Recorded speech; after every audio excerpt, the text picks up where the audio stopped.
Yeah, so I was always wondering why you were a Jets fan, because it's a we're a miserable bunch. We are, Uh, dude. it's amazing to find a Jets fan. Actually, you're probably one of the first in my 28 years of existence. And I lived in New York for 10 years. I lived in Okay. Queens, and I know Oh, you. okay. I know you're from Holland, Pennsylvania, right? I am. Well, I actually grew up in New York. I grew up in Westchester. Oh, you did. Okay. So Okay. I Cool. moved to Pennsylvania when I was in 10th grade. So that's where my Jets Mets fandom comes from. Oh man. Reluctantly, unfortunately. Um, You know. I lived 5 minutes away from Shea Stadium Oh, that's awesome. in Queens, but I was a Yankees fan, No, so it didn't do me any no. good. No one's perfect. Dude, it's because the Yankees had a dynasty in the Oh yeah. 90s. Yeah, It's hard to root against that. it's so hard. It's hard, so hard. Yeah. So it's pretty interesting. You graduated from Kutztown University with your bachelor's in music education. Yep, that's correct. It was my Okay, bachelor's of science in music ed. It was a K through 12 degree. So it was kind of, but it was band, choir, elementary, everything. So it was kind of just an all-encompassing music ed degree. right. Okay, so that's pretty interesting because I was trying to figure out like your background. I guess heading into talking with you because I think the first time we ever met, I just showed up to your arena, to your lounge in Dallas. I was just like, "Hey, you good for a tour?" Hell And yeah. then that's how we met. So it was pretty.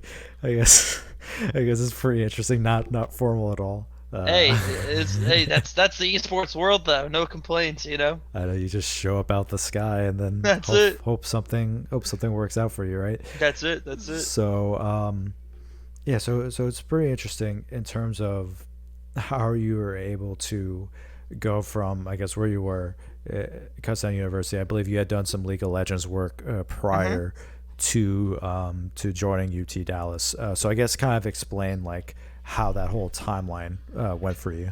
Sure, sure. So I graduated college, Kutztown in 2015. And I had been doing a lot of music lessons before I was actually a teacher.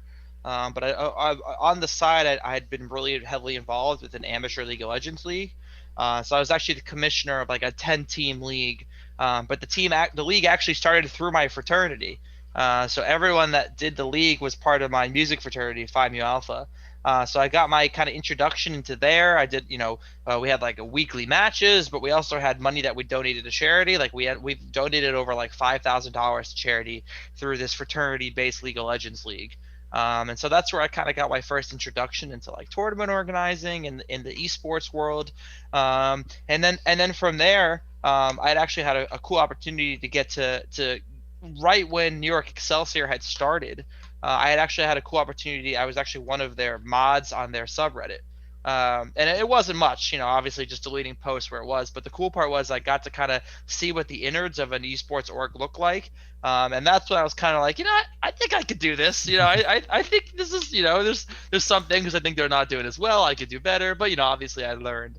And so that's when I started looking into collegiate, because I've always had the teaching experience. I've always been really good with students. I love people learning. That's a big passion of mine. In college seemed like that perfect, that perfect storm, that combination of everything. Yeah, yeah, that's uh so whenever you made or whenever you're hired from to UT Dallas, um they pretty much had the space set, correct? They did. So that was the nicest part about that is that they had already had a space in mind, and they had already had a contractor kind of figuring it out. So I didn't have to do much of that, which was really helpful. They had it in the student union, they had it blocked off and everything. But outside of that, everything else was kind of up to how I wanted to design it. But the nice part was they had the room ready to rock, so it kind of made things a lot easier coming right into it. Right, because I believe the main sponsor for that was Sector 7 Energy. So Yep. Daniel Shen was an alumni for it, and he donated $100,000 towards the development of that. So that's pretty crazy Yeah, Uh, he actually his donation went to the naming rights of the room, so he wasn't even involved in the actual development building of the room. okay. All of that money was externally funded from within our campus. Kind of just recognizing that there's a lot of value for it, and we're a very self-proclaimed and nerdy school, so Right. um, you know, it kind of seemed like the perfect fit, and this is the university's chance to kind of buy into it. Right. Right. Like taking a look at like your student union. Like we, I guess we have a student union at our university, but it's more of like an event space, right? But Right. you guys have like an indoor pool. You guys have like 10 ping pong tables, which I was jealous of the most. I think more so than the esports area. Uh, like the store, it was Mm. it's such a nice campus. It's such a big campus too. I believe you have closer to LSU numbers, right, in terms of like students. Yeah, we have about 30,000 students in total. So not LSU numbers, but still a decently sized campus. I think our school is also a lot of commuters as well. Right. So we tend to have a lot of international students, surprisingly. So we kind of have a mix of a couple of worlds there. But it's nice to be able to have a place that students can just go and hang out. There's a food court right there, so they're kind of just hanging out all day. Downstairs there's a couple of TVs, so there's constantly people playing like Smash and other fighting games and things like that. So I think you get to really build a little community and a nice little hangout spot for people. Right. And I'm going to touch upon the Smash side, I guess, a bit later. So it's pretty interesting. So in 2018, UT Dallas Esports became a varsity program. I think the 14th varsity title of the athletics department. Whenever you got the call saying like, "Hey, we want you as," is your official title head coach or GM? It always differs depending on who you talk to. Head coach officially. Head coach officially, Hmm. uh, but you're pretty much acting like a GM. Sure. Yeah, yeah, and I think it's definitely a mix of both. Like I do a lot of coaching things. I watch every single VOD. I provide feedback accordingly. I'm constantly working with students, but it's also the GM side. But being in the athletic department, that would make my official title coach. Right. Right. Yeah, that makes sense. That makes sense. So whenever you got that call saying like, "Hey, we want you as the head coach for UT Dallas Esports," what were your expectations like going into it, and how did you decide like I guess I don't know how the application process, but how UT Dallas stuck out as a place to where like, yeah, I can build something here. Sure. So I'll kind of give two points off of this. I think number one, first and foremost, I knew what I wanted to accomplish and I knew what my goals were. I had interviewed at a school prior to UT Dallas. I interviewed at two, one that I didn't want at all, but one that I was considering, and I'm not going to say the name, but it was a very small institution. But they were adding an esports program, and the school was like 800, 900 students. And I went and I met with them, and I was like, "This is really cool." I was like, "But it doesn't seem like what I want, right?" Like, I think there's a lot of cool opportunities here. I think programs at small schools, you have a lot more student, engagement because you're able to really get a lot more personalized. But I felt confident that I knew what it took to build championship teams and that I knew what it took to kind of build infrastructure, to build culture. And I felt that at the time, in order to do that, I had to find a program that not only had a bigger school, but also had the buy-in from administration. And so when I went down to UT Dallas to interview, it's funny talking about the Jets. I actually went down to interview, and our associate athletic director, who's my supervisor, picked me up at the airport. And we're listening to sports radio, and they said some comment about the Mets. And he's like, "Ah, man, my Mets not doing so hot." And I'm like, "Wait a second, you're a Mets fan?" And he tells me to this day that's the reason I got the job. Had nothing to do with anything else. It's just the fact that we were both Mets fans, which I respect. I respect it. But I went down there and I just recognized, it just really felt like the campus for it. Like I met some of the players from their league team. I talked to some of the students around campus, and you could just tell it really felt like people had the gaming culture ingrained there. We don't have an orchestra, but we have an anime orchestra. To kind of give perspective to what our school is like. And so when I went there, I just felt that passion, and I felt like this is the place to really a great breeding ground for esports and just something that can really build into a super strong future. Right, right. And you definitely touch upon like the building like the championship side. I guess I'll get into that in a little bit. So whenever you went into the program, were there any sort of like initial growing pains and like how are we going to grow this out? Because everything seemed like it was moving at a rapid pace. It was just Right. like you pretty much start. We turned it into a varsity program. Here are the keys to the castle. What Right. can you do? Yeah, I mean, I think there were definitely growing pains. I mean, I think there is with everything. I think the biggest thing for me obviously was defining what my role is within the program, because while we are athletics and I am a coach and I do coaching things, that's not really my main responsibility. It's something I tend to do on top of everything. So I think it was defining how I view myself within the program, how I kind of view myself within it, and I think a second growing pain was the year before I League of Legends team had actually gotten to top 8 in CLAW. And then the year I got there, we lost in the first round of playoffs to UT Austin, and so it was a big, big upset. The team was devastated. But I think for me, the team that did so successful the year before was just kind of build the pathway for the program. But I think at the time, it was because CLAW wasn't very developed, right? Like in that time period, since then, there's more than double the amount of schools. Like Right. Winthrop exists now. There's a lot of schools in the South that didn't exist before. Illinois State has a crazy program now. And so I think coming into that, expectations were so high for our league team. Like, this is it. We're going to win the championship. But then these guys come in and they're like, well, last year it was so easy for us. We don't need to, it's just a grind again. We just do what we did last year. But without recognizing that the competition across the board is massive, especially, when you kind of get there and you have it, there's teams that have never got there. I don't want to say they want it more, but they have that passion. They're like Right. they're the underdog mentality. And so I think coming in with that and kind of developing that team to what it is now, and then working through who was there, and I compare it a lot to teaching. There's a big metaphor in the teaching world that says when you start a new job, if you're replacing someone or if you're brand new, it takes 4 years for the program to truly be yours. So a graduating class to go through, and then the program is your image. It's what you want it to be. And so I think that first year, that was the biggest struggle for me, is just trying to get these guys to buy into what I knew was effective and what I knew was going to work, with them already having results the year before. Right. So what was that? I guess that stepping stone to kind of say like, or how do you turn the corner whenever you have a team that's already had success coming in? So say like League of Legends, right? hmm And how do you get them to kind of buy into that sort of philosophy that you bring? I think the biggest thing is I just have to be adamant with what I believe is right, and what I know to work. And so for some people, that just, they're not going to mesh with it. It's you see a lot of that, and sometimes in sports, coach has methods and processes that they want to do, and sometimes players like, that's not for me. I don't want to do that. And I never felt that way. I felt like all of our players did buy into it.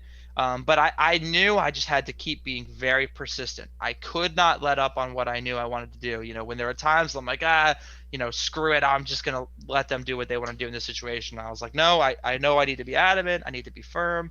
I know this is what it takes to succeed. I know these are the goals we have, and we have to do these objectives to get there. So I think it's just setting those clear goals and objectives from right off the front, and then you just hit them all the time, and just never let anyone dip underneath what you know is what you're trying to achieve. Right. Yeah, that's sort of. So I'd say you're definitely like flexible. You're definitely like you you have like a lot of, I guess, foresight in terms of just being able to look at, this is what we need to do. These are our goals. How do we get there? And then you obviously have that sort of flexibility to Right. be able to say like, okay, this isn't working. How do we switch from there? And just be adaptable to that situation. Right. It's, I guess it's pretty interesting on our end. Like we're completely loose with what we do. I guess it's more because we're a club sport and student Sure. organization. Because it's kind of like we're in the game. Here's what we're gonna do. Right. Let's see how far we can go, right? And we do have structure, and there's sort of like this sort of rigidity in terms of being like, these are the different things we need to be able to do. These are different things we need to be able to accomplish. Let's see how far we can go given the talent that we have at the university. So for you guys, everything is internal, right? In terms for your varsity program, everyone that's on your varsity squad has been a part of UT Dallas, like either coming in as an incoming freshman. Was there any sort of like recruiting pitches that you had to do, or was it mostly internal talent? Oh, I've done so much recruiting. Okay. I think we definitely at first utilized our internal talent. I think we were lucky that we had a lot of students on campus. But I felt it important to right away to reach out and be like, hey, we want people to come here. Especially because I think we're a very strong program, but I think the reality is competition wise, teams like Maryville and Harrisburg and now Northwood, because they're able to offer what they offer. And because of just the infrastructure that they've built there, it's extremely hard to be competitive to beat those teams at the top. So I feel strongly that now are the time where I have to, if I can get one high level player to come to UTD that wasn't going to before, that's going to make another high level player be like, hey, wait a second, that's kind of interesting, maybe I'll go check it out. And we've been lucky enough to kind of have a lot of word of mouth recruitment because of that. Right. But I firmly believe you have to go out and find those people that you want to be in your program. You have to go out there and get them, because for a lot of them, they're just waiting to be contacted. They're waiting for someone to reach out and be like, this is an opportunity for you. This is something we're looking into. What are your thoughts on it?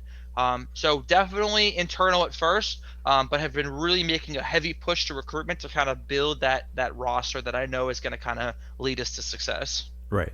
So I guess from the recruitment process, obviously it's going to differ from place to place, from different varsity teams or different varsity orgs to another.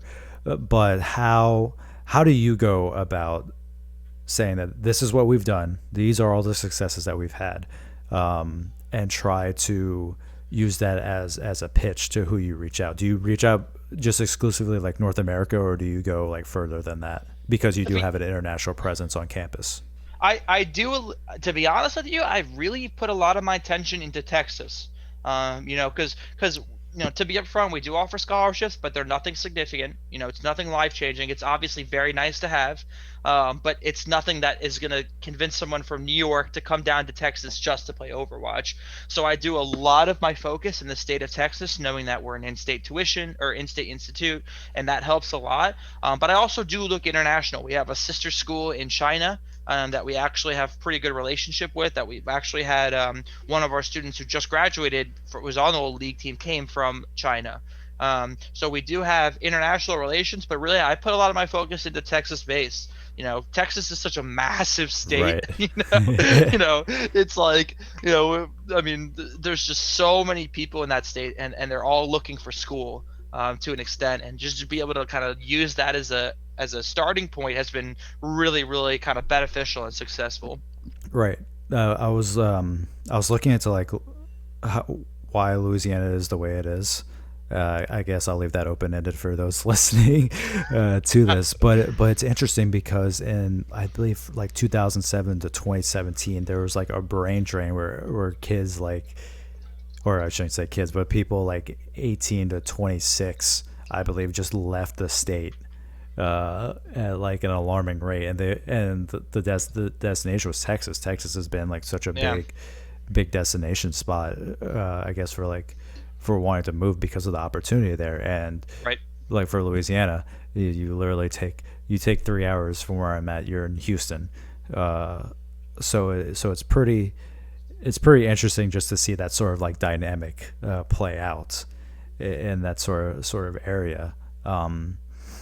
And just looking at like what local talent looks like per state. And I think that's definitely something that's hard to define, because talent, I believe talent comes from everywhere, right?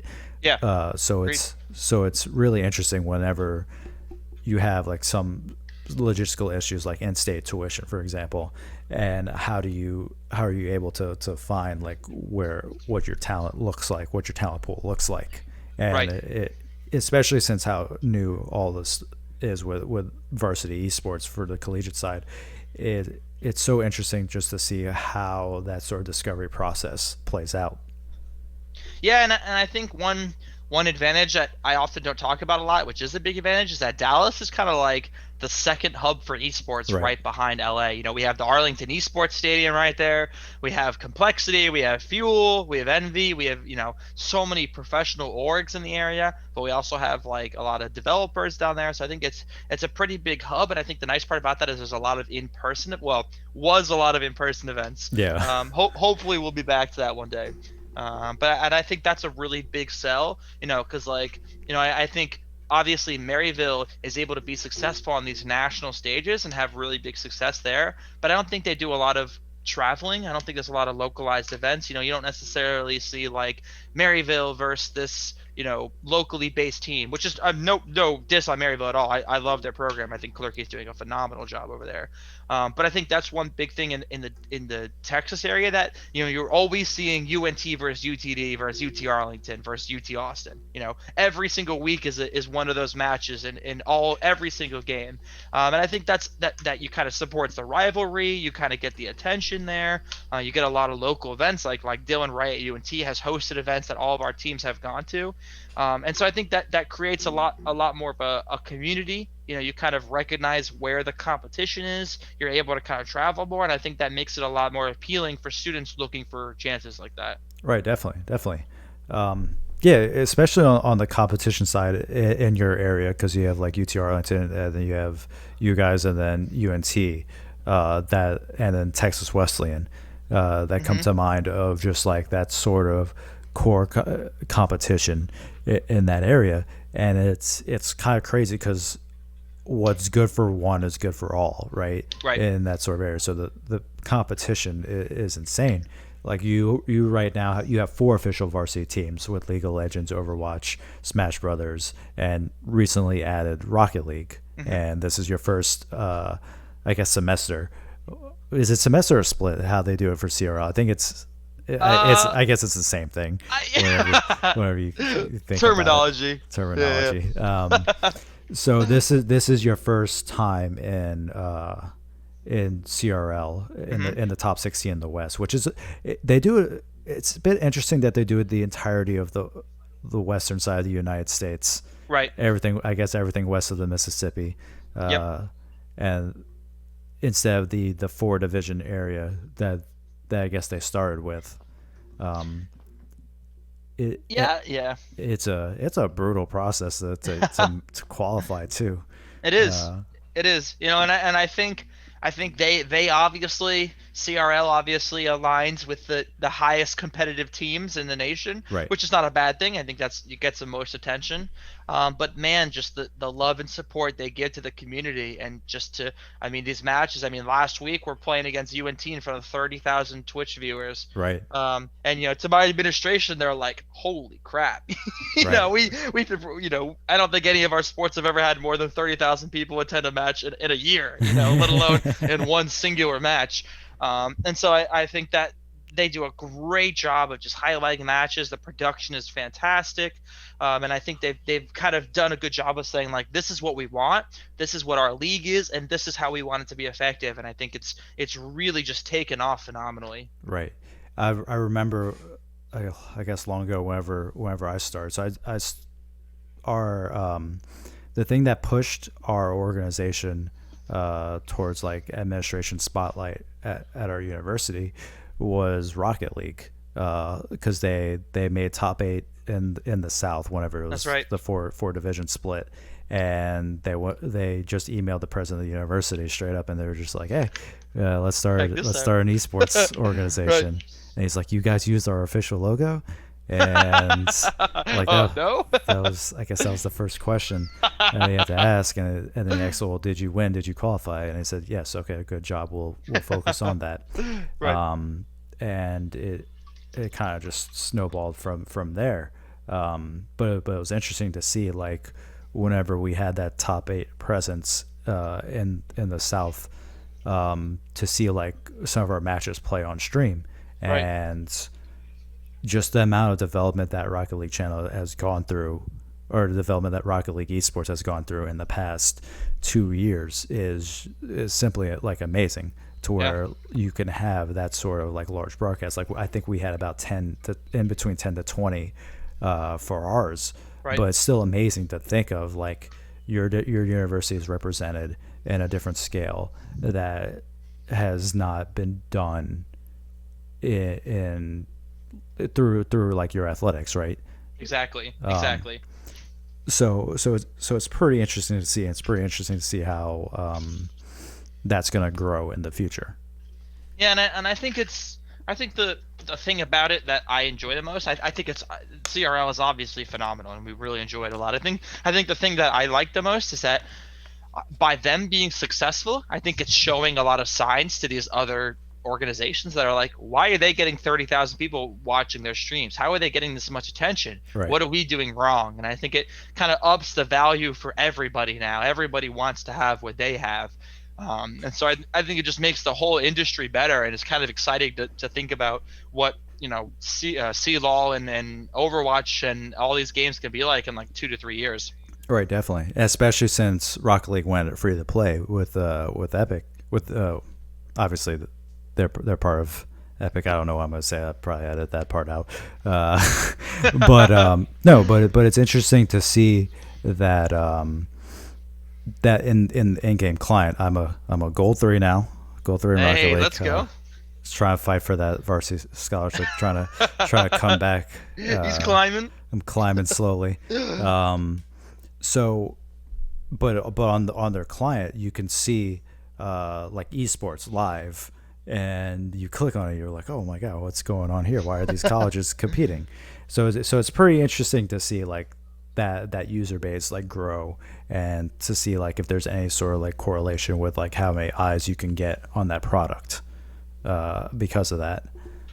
Yeah, I totally agree. And I think the nice part about CRL too is I think that's the league that has the most fluid movement from pro to amateur to collegiate. I mean, Akron has essentially three professional level players on their Right. team. And I like that. I think that's great. I think that's what we want. We don't want it to be a path to pro. We want it to be a path through pro, Right. with the opportunity to come back. And I think CRL is really highlighting how possible that is, and that you can make some really good money off of it if you just kind of play your cards right. Right, definitely. Yeah, I guess move on to the other titles. League of Legends, you mentioned the successes in there. Overwatch. Actually, real quick, how do you feel going into the next League of Legends season? Because I guess it last year kind of put I guess a damper on everything in terms of just Right. looking at like competition wise, right? In both it like all sorts of competitions left and right in last spring, either got cut off as you're getting towards playoffs, or it got pushed back to like the summer. Right. So how like mentally going into this next season for League of Legends, how do you guys feel for that? I honestly think this league team we formed is the most talented team we've ever had, even more talented than the team that made it to top 8 the one year that they did. I think this team is just incredibly strong, and just super super super super talented. I think I'm excited. We actually, this year is the first year we actually removed our League B team. Before, we actually had two teams before, and this year we decided to remove it and put all of our attention into one team, and I think it's been a great success. I think we still have room to grow, especially if we want to be able to compete with Maryville, who has two teams essentially winning every tournament. Right. Right. When one school has their two teams placing top two every single tournament, you want to be able to compete with them. And so I think this is the first year where I really feel like we're taking that next step. And I'm just excited for them to get to some actual C-Law competition, and it's going to be a lot of fun. Right. Right. Yeah, it's pretty interesting because I know I don't think our teams crossed paths last year. This year is a bit of a rebuild because we had, I guess, transitioned with our seniors graduating. We actually had we have a former academy player that goes to our university, Linsanity. Oh wow. I believe he was for 100 Thieves Academy, if I remember Hmm. correctly. We were doing like recruiting process, so a lot of recruiting process for us was to do everything in person because we're Right. like a commuter school. They're trying to change that to have like everyone be on campus, but our main success is just the incoming freshmen that come in. We have like these freshman recruitment days, so we set up booths, and so we get about like 100-ish signups to 150 during that summer period, and then during like we have like a get on board day where we're in. I don't know who decided to do like a recruitment day in the middle of a quad in southern Louisiana where it gets like 90 plus degrees in like late August, early September. Heat is just a state of mind. It'll It's be all right. I guess Yeah, you get like a tan or a sunburn for a prize. that's it. But that sort of like recruitment is visible. Like that sort of visible recruitment is needed to be able to attract like students like that, especially for like a student organization. I think we touched upon it, I guess, earlier. But how has like COVID affected like you guys? You know what? I think, well, first off, we're totally remote, completely remote. We have no in-person meeting at all, which it is what it is. Nothing you can do about it. It's just the reality of the situation. I think we've been be able to be successful, but I think for me personally, it's tough because after like a hard loss or a hard practice, you can't be there to console them in person. You can't be there to be like, hey, let's go grab Whataburger. Let's Right. let's go out and socialize. And I think it makes it so that the harder times are even harder. But I think the thing that people don't talk about a lot is that online classes are hella hard, Right. especially when you're a freshman and you've never taken a college class in your life. And not to mention, like, these professors that have been teaching for 30, 40 years that have literally never done any online in their entire life are now expected to teach entirely online. It's just, I've heard nightmare stories. So I think for me, my biggest thing is just I just feel bad for the students. It sucks they have to deal with this, and it's just trying to develop and set up ways that they can still be successful. We have online tutoring that a lot of our students use, but it's just trying to develop a way that they can feel comfortable being able to do it all totally online and still feel like they have the friends on the team. Right. Yeah, I guess it's a bit interesting, like seeing that, like since I graduated, I've helped like advise, but all of our main recruitment opportunities are pretty much gone. Right. So it's more of like how can you preserve that sort of status until you're pretty much in like for student organizations. I can imagine like a lot if they're not that big of a school that you're in preservation mode for as long as you can, and you can hope you can ride this thing out. Exactly. It's pretty jarring to see like our recruiting numbers go from I guess in the hundreds from the previous year, like during the summer being really active in the summer in person, and then in the fall being really active in person at the beginning, to be able to have that sort of like influx of talent to come in. And that's kind of the one from the previous year. That's where we found like the that's where Linsanity showed up, where Right. he just showed up to our booth. He's like, "Hey guys, I What's up? want to play some League of Legends. Yeah. What rank That's are it. you?" And they just start flexing on us with all of this. I'm like, "Oh my That's god!" usually how it goes. It's just like it's like a sign from the heavens at that point.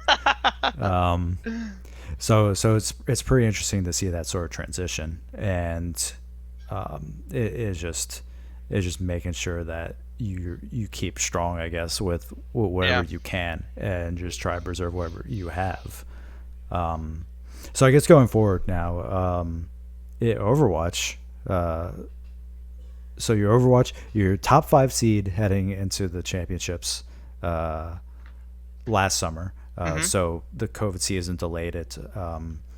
I believe it was delayed to June and July. Yep. It was pretty. I guess it was pretty interesting for the both of us. I think we definitely had a chat about what was going on. Sure. So for our team, our expectation was to try to make it until Maryville, until the blunder that's Maryville. And I think it was either round 32 or round of 16, but we had like, because of the scheduling issue, we had to completely rearrange our lineup at the last possible second. Right. And so that was I guess that was pretty disappointing in that I know you kind of kind of have like that same like thoughts and echoes, and you ran into a team, UC Riverside, that made a pretty deep run. Think they Yeah, made it to top 16. They lost to University of Minnesota, yeah, they did. to the Pizza Cats, I believe, right? The Pizza Pirates. Pizza Pirates. That's Okay, it. That's Pizza it. Pirates. Gotta respect my boy Crazy Flames over there. The Pizza Pirates. Yeah. The Pizza Pirates.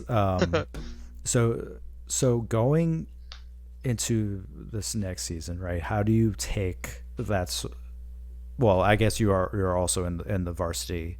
You're also doing the test with varsity side as well. Mhm. So how do you take, I guess, like a result like that, and you try to take like the positives out of it. You say Sure. like, okay, we've made it this far. We were doing really well. We are top 5 seed in the tournament, and how do you go from there? Well, I think there's a couple of things. I think number one, that our team last year, because of the way the season worked out, it was a combination of our A and B team. Right. We had ended up losing essentially four of our A team varsity players just couldn't play. They whether they just needed to focus on school or they didn't have the setup at home to play. I let people choose. I wanted them to feel comfortable enough that they wanted to play, but not force them to do something in a situation they couldn't. So I think and especially our regular season, like we'd beaten UNT. We were feeling good. We'd gotten really close with Utah. But I think the reality of those type of tournaments is it's momentum based. Right. You get into a match, team gets a win or two, you start to get in your head a little bit, especially if you think you should be able to beat them. And it happens. I think the biggest thing is we learn from it. We recognize like it is what it is. UCR obviously a very good team. They, like you said, they made it to the round of 16, so it's not like we lost to a team that was horrible. I think we should have beat them still. But I think it gives you some good perspective on what you want to work at. But I think it kind of also humbles you a little bit. I think they felt our team felt really good. I wouldn't say cocky, but they felt confident. They felt like they had it. And then that loss happened, and I think for the A team guys that are on the team this year that were on that team, you see a lot more of that motivation. This last week we played against a college in one of our leagues that was definitely a step below us, and oh, excuse me. And one of the freshmen was like, this team should be easy. And you heard our guys from last year being like, you shut up. Like, I don't want to hear it. We're don't you say a word. We go as hard as we possibly can. It does not matter. I don't care who it is. And I think it shows that they kind of learned that. Obviously it stinks to get that loss, but I think given the year and what it was, for us, it's kind of just a good learning experience to recognize what we got to do in the future. Right, and that continuity like definitely helps. I guess going forward to where you kind of know where you go wrong mentally one year, right? If you don't get the result that you want, you think like, okay, we're gonna change different things that we do. Probably not change like our core identity of who we are, but change like little small things that go like a longer way. Just like not overlooking opponents, like you said, or just the frame of mind, like going into it, right? You like especially like those tournament nerves that you kind of get into. You're like, okay, this could be the end of our season right here, Right. and you kind of have to push past that. You kind of have to think past that, right? Exactly. And the reality too is like, I think the I'm not going to go into a lot of detail on the varsity club separation, but I think part of it is that varsity, you essentially only play the same like 10 teams every season. I mean, I think we're playing the exact same teams we did last season, which is not a bad thing. It creates the rivalries. Our games against UNT are always very close, but like we literally never even heard of UCR. It's a team that comes out of nowhere, and they got the underdog mentality, and they got nothing to lose. And when you don't really get to kind of diversify who you're playing official matches against, it's anybody's game. It's especially in college, it's momentum based. People play meta stuff in Overwatch, but the reality is someone could come in and be an insane Tord player and just you don't know how to beat it, and boom, they just snowball you. And I think you see a lot of that in college, and so big props to UCR to be able to kind of come in and show everybody what's up. Right, especially with a game like Overwatch where you get like patches more aggressively now than I guess we've experienced before. It's nice. Yeah, it's like a blessing and It's a curse in a way. But the the game feels like it's been in a better state. I guess to me personally playing. Yeah, agree. So it's pretty interesting to see, especially now with like Overwatch 2 coming. Hopefully Right. everything like starts to pick back up in the spring, or whenever the game comes out, right? So it's pretty.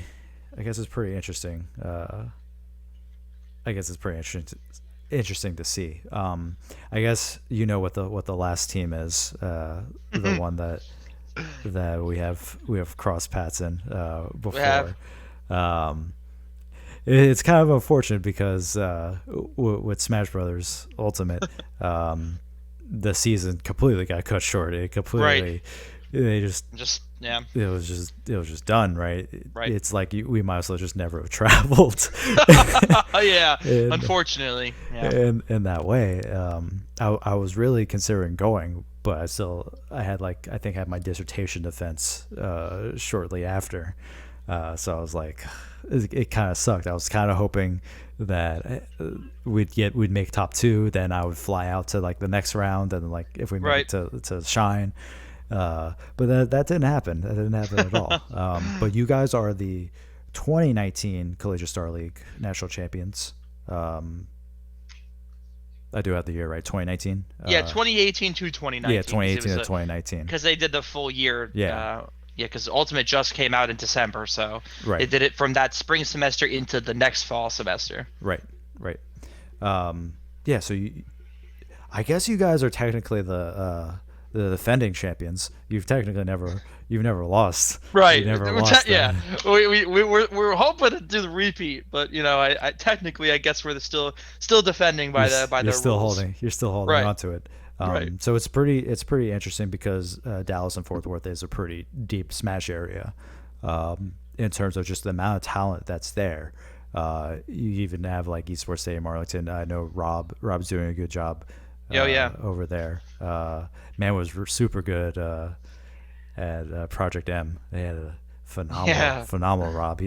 I remember I used to compete in Project M. So the only regional tournament I went to was in Austin for a tournament that he was running Forte 2 at the university at UT Austin. Hmm. So it was pretty cool to see what he's been It doing. goes back. Yeah. And that tournament was, God, it must have been like 2013, 2014 if I remember. It's been so long ago. But it's pretty cool to see like the level of talent that's in Dallas and Fort Worth area, and how that translates to what you guys have. It must have been pretty exciting when I guess your first year as the head coach to be I guess to have that sort of national championship with one of your three, I guess at the time, one of your three varsity teams. Yeah, I mean it was awesome. I mean, definitely. I mean, there's no doubt about it that that whole run was definitely by far my most memorable moment since my time at UTD. I mean, going to Shine and everything like that.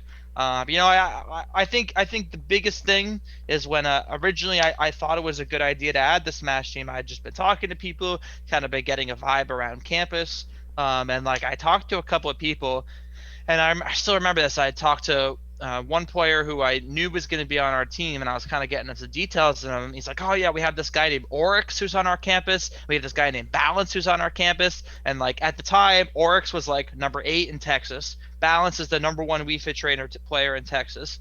And then we had a Keto who's this crazy Snake player. And I remember being like, "Damn, these are some pretty good players." Like I don't know how they'll do. So I remember we went to this event at UNT. This is the first ever Smash event we'd ever done. We went to this event at UNT, and it was essentially a tournament, a singles tournament, and then the highlighted event was us versus them in a crew battle event. And this was members of our team that didn't even make the team. They were just there for that tournament, and we like wiped the floor with them. I mean, we like crushed them. We had our Balance took like 8 stocks himself, and so that was the moment I was like, this could really be something special. I can imagine you like scratching your head, right? You're just like, Yeah. It's like, what's going on here? Exactly. And it kind of just wrote itself. I was like, this is something that we have some serious potential in, and I think that's really, we went to our first CSL qualifier where we won, and then we went to MomoCon where we had incredibly close matches. I mean, that MomoCon event that went to like 4 a.m. I know. Um, I felt oh, bad for everybody. oh, I couldn't go because they wouldn't pay for my flight. We had sounds CSL. to go. So our team, I guess, had to stay the night in New Orleans, fly the day of to Atlanta, Wow, and then take whatever public transit to get to MomoCon while they have all their stuff on of them, course. because their Airbnb was 50 minutes or Oh like my 20, goodness. 30 minutes away from the venue, because all the hotels were sold out, Right. because of the convention. And so they played singles first, which is the biggest mistake, I guess, if you want to have a crew battle later that night. And like three of our players went into like top 48, top 64. Right. And I can't imagine what that was like for your guys as well, because I'm pretty sure they've had, I don't know how high they had placed. Yeah, I honestly don't remember. I mean, it was so long ago. I think the thing about that event that stood out the most was their, I mean, pretty much, I mean, I wouldn't say pretty much. I think it was every single member on our team, their first ever major. Right. They'd never been to a major before. So to be able to go to that and to get that experience and to be like, this is what it's like. And then we got to go to Shine and it was similar. But I think I think that the run really helped us. I think obviously they did a phenomenal job, but I think the big thing about our Smash team that's the reason it's been successful is because I think it just really feels like a family. I mean, it really does. They care so much about each other, and it's like, you go to these events, and I will say I firmly stand by this. There is no college esport more entertaining to watch than Smash Ultimate in Right. person.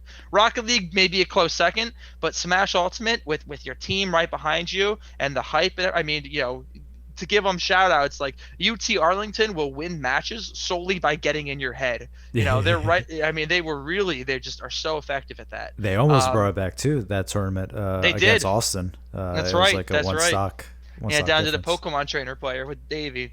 And so I think and we had matches like that where we'd have a player on the team just not come up, and you would see our team immediately go up and be like, dude, it's cool, you got this, no worries, no worries, no worries, like we got you. And I think for me, I really started to notice, like, damn, this really feels like a family. This really feels like it's something that is different. It felt special. You could really feel the atmosphere there. You could really feel like they just really wanted it. And especially for all of them, like UTD had not had any Smash presence at an official college level at all. Like they'd never done CSL before in Melee or Smash 4. Right. So this is the first time it's ever happened. And we got the squad together and we're like, damn, this is a good team. Um, and I think that's really where things took off. And then, King K came to our campus, who's another massive player in Texas. Zillion and who's maybe the best Robin in Texas. And then, we had on our campus, we actually had a singles tournament. So this is post CSL. We won CSL. Oh no, this is before CSL championship, after the first qualifier when we'd won. We knew we needed to find more people, so we had an on-campus tournament, a singles tournament for anybody that wanted to do it. And I remember very specifically, we had two people that we were considering for the team, but they weren't quite there, so this was kind of their chance to prove it. And at the tournament, there was this Robin player named Koi who won the tournament. He came out, nobody had ever heard of him, literally had no idea who this guy was. Came up and won the tournament, and then this year he was the highest placing Robin at Frostbite. He ended up getting like 240th. That's And crazy. he was just chilling on campus. We're like, oh, okay, what's up? Welcome. And so I think we're lucky in the sense that there's a big scene, but I think because of the family atmosphere they've created and how much they care about each other. I think it really helps to bring others in that feel the same or kind of want that same grind. Right. What's also good is we're in two separate regions this time. Yes, yes. So we don't have to go at each other just yet. Finally. just Yes. yet until maybe like the semifinals if we make it Yeah. to the of nationals. Yeah, Um, funnily enough, last week Zai actually came in. I actually invited him to come play friendlies with our team, because I know that man, he's an incredible Palutena player. yeah, And I was like, guys, we got to get good at this matchup. I'm gonna bring Zion, and he just kicked our asses for like an hour and a half, you know. I definitely believe like Zai is going to be a top 50 player Yeah, if he can just get out of Louisiana and yeah, go he's definitely PGR level for sure. and go somewhere where he could get like a lot more practice consistently with like Yeah, with a large amount of people because Ultimate is more character based. right. It has a lot of character based matchups. So what's pretty interesting with you guys is from your rosters. So your championship roster had two seniors on there. I'm not too certain who those two seniors were because whenever I looked at the article, they all listed them by their real names and not their tags. Right. I was like, oh, okay, this is great. But you had Balance, Aikido, Oryx, Kaze, and Points. Hmm. Your 19 to 20 roster, you have Cosmo, I believe, is his name. Yep. Yep. That was King K. King K. Okay. He's a Rob player. Okay. Oryx, Marcel, Balance, Aikido.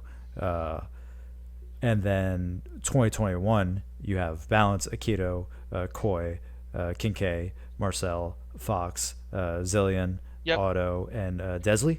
Hmm. And so that sort of continuity that you have, because I guess a lot of them started their freshman or sophomore year, Right. and you kind of have that sort of experience to say that this is our team's well experienced and that we're able to understand like the ins and outs of like how to deal with crew battles because crew battles is such a Right. unique format, right? It It's is. literally not just one person and there's not that much time to adapt. It's literally whatever you do, you go into This is it, it. and Right. this is it. You live or die by it.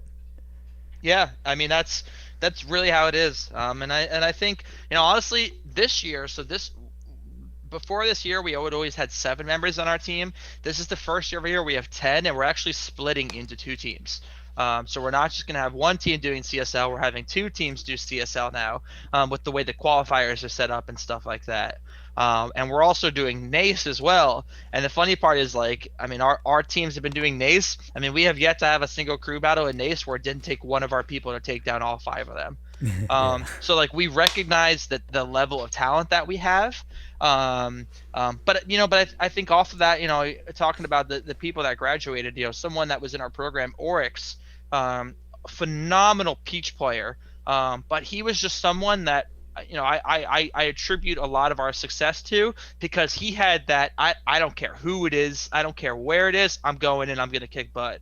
I still remember we had at MomoCon, we had we were on winner side, no, we were on loser side, and we were in grand finals, and we'd lost to USC. I think it was USC, and we went into our first crew battle on loser side, and Oryx goes, I want to go first. And we're like, are you sure? Like, you're our anchor? He's like, no, I'm going first. Send me in. And he ended up taking 12.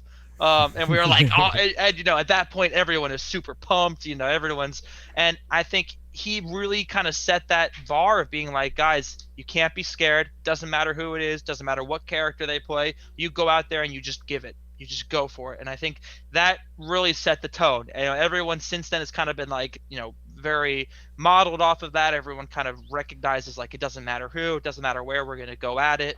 And I think it's kind of helped us grow. I mean, like like we added Marcel this year, who's the #1 Pichu player in all of Texas.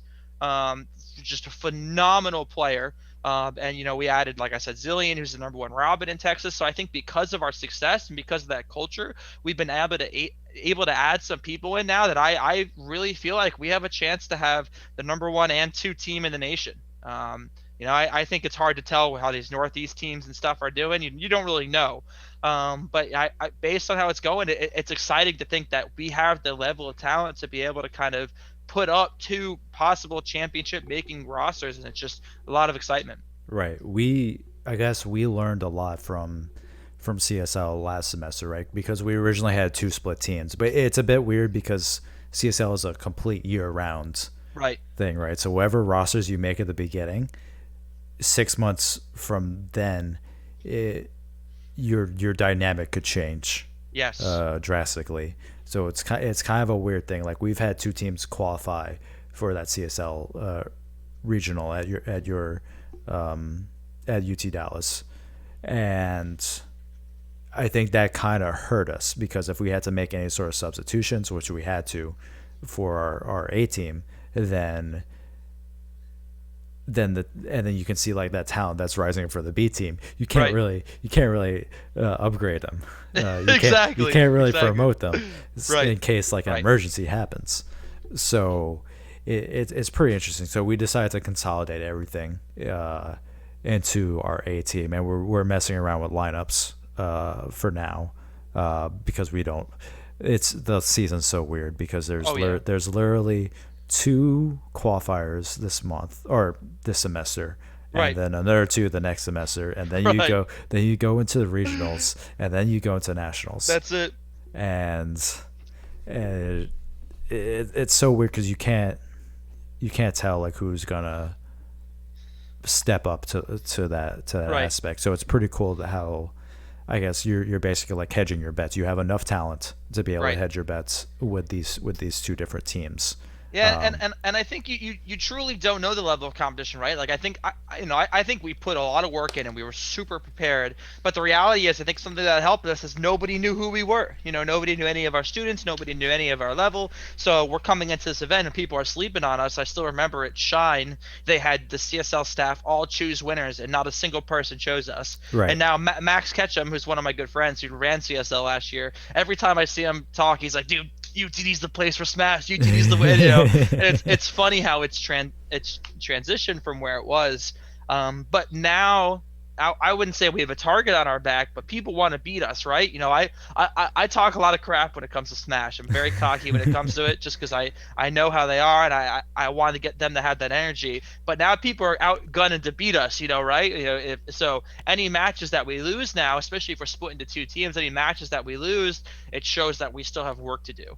Right. And I think that's a big thing for us is that we don't want to crush everybody. It's good to be able to crush everybody. We don't want that. We want close games. We want teams to come in and make us. We want Zai to take 8 stocks from us and make us be like, oh God, what do we do? What do we do? Because it's exciting. It means there's other good competition out there.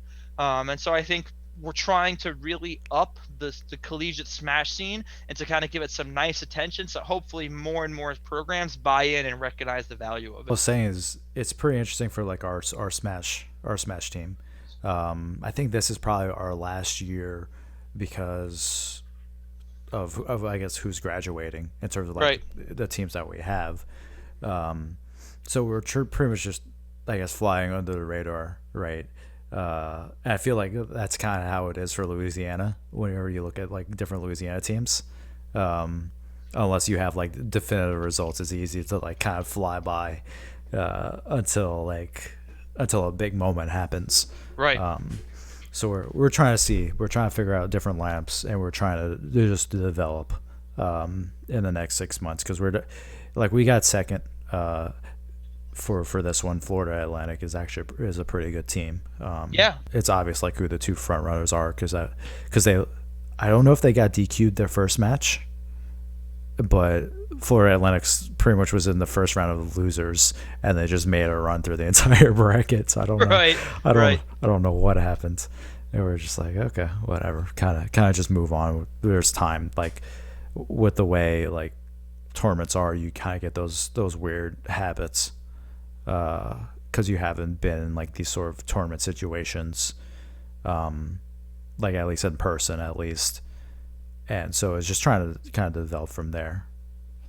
Yeah, and like I said before, it's collegiate Smash is like anybody can win. Right. It's that I talk about Rocket League being the most like path to pro to college, but like Smash is, Best Ness is literally playing for the number 3 Wi-Fi player in the entire world is literally playing for a college in crew battle events. So I think there's a lot of crossover opportunities there, and I think it's exciting to see. The year before we won CSL, the Buzz carried his team to the Smash 4 championship. Right, I saw that. I was like, I would have hated that.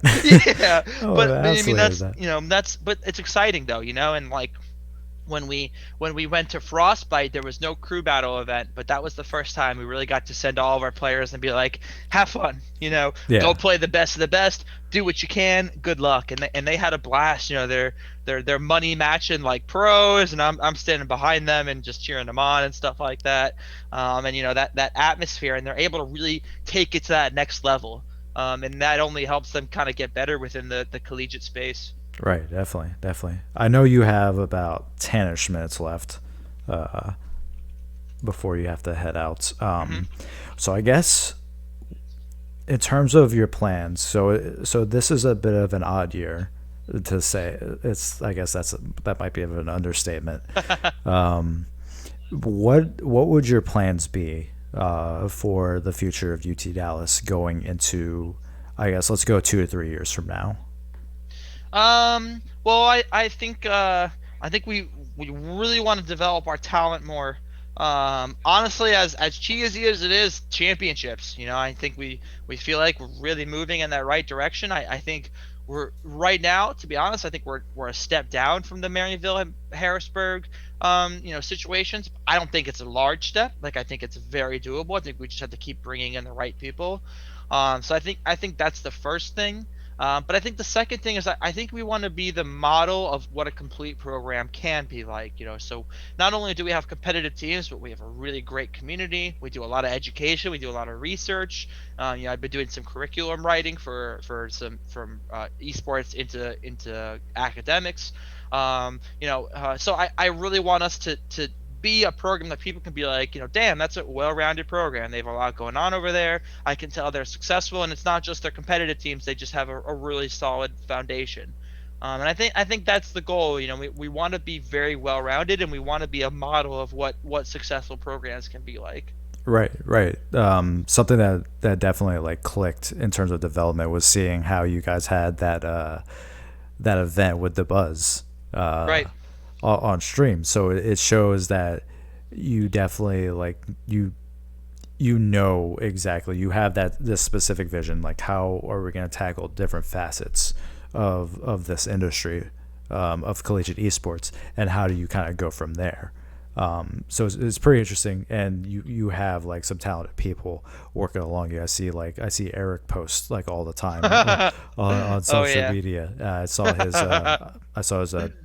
Behance graphic design package Oh yeah. for you guys for this year, and I showed like one of our guys that with the club, and like we're all like super impressed with his work. It's so good. Like your social media side and your marketing side is so good. I think you have like close to like what 1,600 to 2,000 followers, somewhere in Yeah. that range. Yeah. Yeah. Yeah, So we're really lucky. I think Eric's just done a phenomenal job. But I think a big thing with Eric doing a good job is I think we kind of up front we're like, look, these are what we want. These are our goals. This is what we want to be. This is what we want to do. How are we going to get there? And I think we've kind of been changing as we go along and improving. But Eric just does such a phenomenal job, kind of just getting our name out there in the digital space. And like you said, that whole changing of design platform that he did. I mean, that's a student developing that. right, right. I mean, Eric also did that for our university. I don't necessarily know they liked it, but but he did it. And I think that shows his passion and just how hardworking he is as an individual. Right. He really wants us to just be the premier program in all regards, and social media and Twitter is such a big part of that. Right, definitely, definitely. Yeah, there's so many things. I guess I'll have to talk to you about later, because you mentioned the varsity and club split, right? And Hmm. I remember having conversations with the guys back in IGL. I can't remember how long ago this is. Was this last year? I can't even remember when IGL was. It was Um, fall. It was August last year, right? 2019. yeah, yeah, well, It feels like we've aged so much in that time span. Um, it's pretty interesting, just to hear that sort of like club and varsity level distinction, where you have like us at UL, University of Louisiana Lafayette, for those hmm. listening, LSU, and and UT Austin for Longhorn Gaming. Just say like we're trying to break through to that varsity side. We're trying to get to through our administration, and these are the consequences, right? For remaining in this sort of status, compared to varsity, in a way. I say consequences, but it's just like just the sort of like opportunities that you have, as like one distinction over like the other, right? Yeah, for sure. And, Yeah. and It's an interesting situation, I mean, especially like TESPA this year, they had a varsity league, but they also have a club league. But right, apparently, that club league varsity teams can also do because Harrisburg won. yeah, yeah. You So know, why have it? right. What's the point at that point? Why even have another circuit if varsity teams can not only have their own league to win money, but then the club league as well? And I think they're kind of working through it still. It's not perfect, but I think they recognize they want to keep improving it. Um, I think that goes for across the board. I think the idea of club to varsity, I think varsity obviously makes them more official. I think it doesn't mean clubs can't be successful, and I think clubs can definitely have still competitively high results. But I think naturally varsity programs will have an easier chance because their universities buy into what they're trying to do. Right, And so I think trying to design leagues around that is difficult, but I appreciate that it's moving in the direction of trying to get every program to become varsity, because that's the goal down the line, is to have it be a nationwide thing where every single school has to have a program. right, right. Yeah. Yeah, that and like where the future collegiate's heading. They're all 3 hour long topics that we could probably go into discussion, because like I have that club side, and you obviously are in the varsity side. So it's excuse me. So it's really interesting just to see like the different level of perspectives, in what's going on, and how we could come up with solutions to Right. figure out like where do we go, how Yeah, what do we do. and I think a lot of people like to talk about that split, but both coexist on our campus very successfully. We help advertise for our clubs. They run tons of events. We give them help for. We've provided them with prizing. I've signed some of our club teams up for tournaments using our budget. You know, Stuff we don't necessarily have to do, but no varsity program would exist without their club. Correct. It takes the grassroots foundation to even exist in the first place. I can almost guarantee you there might be some varsity programs that started without talking to their club, which I'm not even going to get into. But yeah. I'll talk to you about that privately, I guess. But like, there are students doing it on every single campus, whether you want to make it official or not.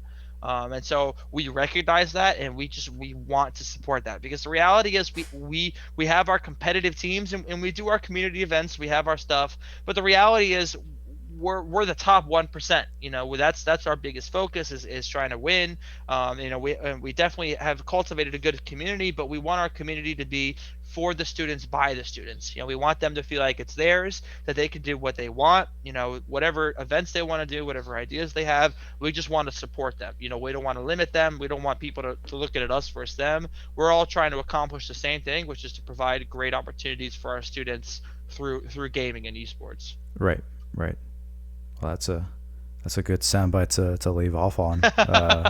Oh, I guess I'll contact you whenever the Jets lose again. So next, well, dude, they're playing the Chiefs next week. Oh my I'm God. pretty sure the Chiefs are favored by like 32 points. So Oh my God. Le'Veon Bell is about to have the greatest game in his entire career. God. It's miserable, I guess. Hopefully there's a silver lining, unless they just Tank for Trevor. yeah, that's the only way. I feel so bad though for everyone else that's on the team. You're pretty much ruining your potential, right? Yeah. Like, especially if you're like a contract situation, you're like do other teams like look at it like, oh no, Right, you play for right. the Jets, so I don't know. It's tough. I mean, I think I was not a fan of Adam Gase's signing in the first place. Yeah. I definitely did not think he was going to be successful, and lo and behold, he wasn't.